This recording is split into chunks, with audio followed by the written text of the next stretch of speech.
आज तक इस सरकार ने एक उड्डा का सेक्टर भी डेवलप करे भाई, बताओ। आज इस शहर के इस पूरे जिला के हर शहर में आप कहीं जाओगे, चारों तरफ अवैध कॉलोनियां कट रही है। कोई रोक रहा है क्या? जंगल का राज है। और आज तो मैं बड़ा आश्चर्य हुआ, माननीय प्रधानमंत्री जी जब भी मुझे सदन में पार्लियामेंट के बाहर कभी मुलाकात होगी तो मैं उनसे भी कहना चाहूंगा कि आपको हरियाणा प्रदेश की सरकार ने या जिस व्यक्ति ने भी भ्रमित कर दिया, जो 28,000 नौकरी बिना खर्ची बिना पर्ची बात करके गए हैं, इसमें तो सारी खर्ची है, पैसा लूट रहा है। आज तक भी हिसार जिले के उच्च अधिकारियों के ऊपर 4 दिन पहले हाई कोर्ट की पोस्ट डली है। हाई कोर्ट के माननीय जज ने कहा कि इनको तनख्वाह क्यों दी इतने साल से? बोला जी पैसे नहीं है, क्योंकि बिना फाइनेंस डिपार्टमेंट की अप्रूवल के स्टेशन दे दिए, सिलेक्शन कर दी वोट लेने के लिए। आज भी कल आपको चिट्ठी पड़ी होगी कि चीफ सेक्रेटरी हरियाणा सरकार ने एक पत्र लिखा है संबंधित जो हेड ऑफ द डिपार्टमेंट है उनको कि भाई जिसकी जहां अपॉइंटमेंट और सिलेक्शन पोस्टिंग पहुंची है उसको ज्वाइन कराओ। वहां प्रिंसिपल साहब कह रहे हैं गवर्नमेंट कॉलेज की जगह को नहीं, तो नौकरियां कहाँ हैं? HKRN के 5,000 से ऊपर कर्मचारी हटा दिए, डी ग्रुप के लगा दिए, डी ग्रुप में सी ग्रुप के लगा दिए, सी ग्रुप से डी ग्रुप में चले गए, HKRN में चले, यानी कि एक तमाशा बनाया हुआ है नौजवानों के साथ। और इस तमाशे में ही यहाँ पहली अभाग्यशाली भाजपा की सरकार है। HPSC के ज्वाइंट सेक्रेटरी के दफ्तर में 3 करोड़ रुपए मिले, HKRN के उच्च अधिकारी जेलों में गए। ये खर्ची नीति तो क्या था भाई? अगर हमारे राज्य में भ्रष्टाचार होता तो हमारे भी जेल में जाते ना अधिकारी। हमारी सरकार में कोई चेयरमैन कोई वो अधिकारी जेल नहीं गया, आज इनकी सरकार में जेल जा रहे। तो पैसा तो इनकी सरकार में चल रहा है, नाम महाराले में। आज एक बड़ी अजीब बात मेरे सामने आई, बिजली बोर्ड का रेगुलेटरी कमीशन के चेयरमैन हैं शर्मा जी। पहले वो चेयरमैन थे हिमाचल में, हिमाचल से अब ये है शंका। आप कहते हो आप शंका क्यों करते हो? और मरूं? शंका मैं इसलिए करता हूँ, हिमाचल से ज्ञान लिया है क्योंकि हमारे इंजीनियर नहीं थे क्या? हरियाणा की मिट्टी में कोई इंजीनियर पैदा नहीं हुआ जो रेगुलेटरी कमीशन का चेयरमैन बन सके। कल क्या हुआ है? जुल्म हुआ है।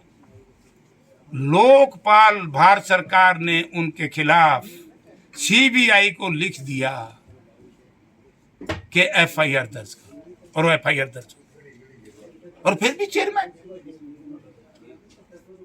चेयरमैन पहले हरियाणा सरकार अपने गरेबान में झांक करके अपने जो मुख्य प्रतिपक्ष है कांग्रेस पार्टी, उनके नेताओं की चर्चा करया करो, पहले खुद पाक साफ हो जाओ। ले आओ इसका, मैं अभी सारे कागज मैंने मंगवाए हैं।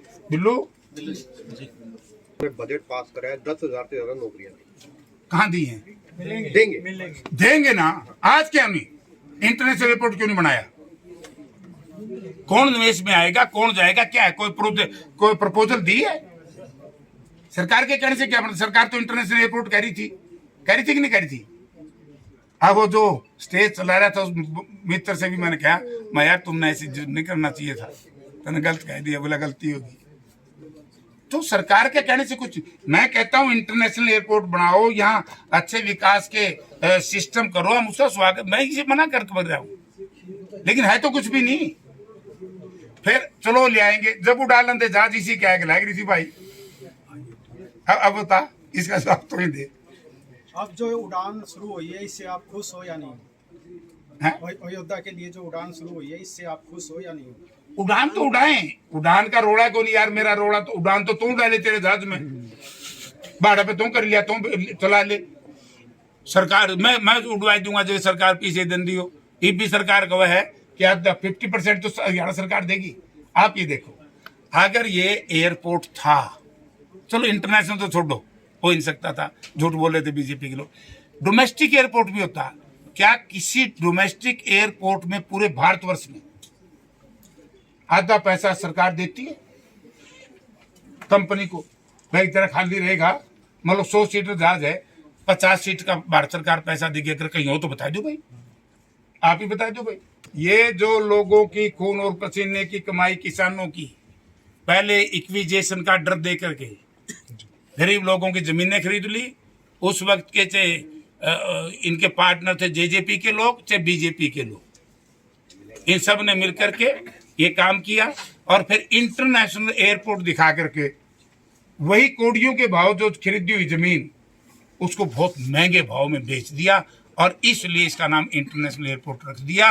अब जेजेपी के नेताओं ने भी, शीर्ष नेतृत्व ने, जो उस वक्त जिनके हाथ में सत्ता थी, जनता से माफी मांगनी चाहिए कि नहीं मांगनी चाहिए, प्रश्न मैंने आप पे छोड़ा। से विकास होगा किसान एरोड्रम से अकेले से विकास नहीं होगा जब तक हम इसको इंटरनेशनल एयरपोर्ट में कन्वर्ट नहीं कराएंगे। इसकी सुरक्षा को लेकर आपने सवाल उठाए थे, क्या आप ठीक है, सुरक्षित है? अभी आज मैं इस मीटिंग में बढ़ गया नहीं, मैंने आज जाना था, मैं 2-4 दिन में जाऊंगा।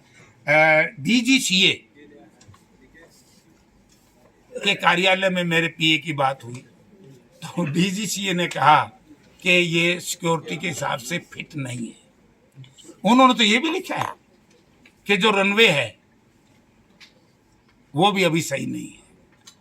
अब आप एक बात देखो, कई लोग कहते हैं जेपी नहीं गया प्रधानमंत्री का, आपका नाम लिखा हुआ था।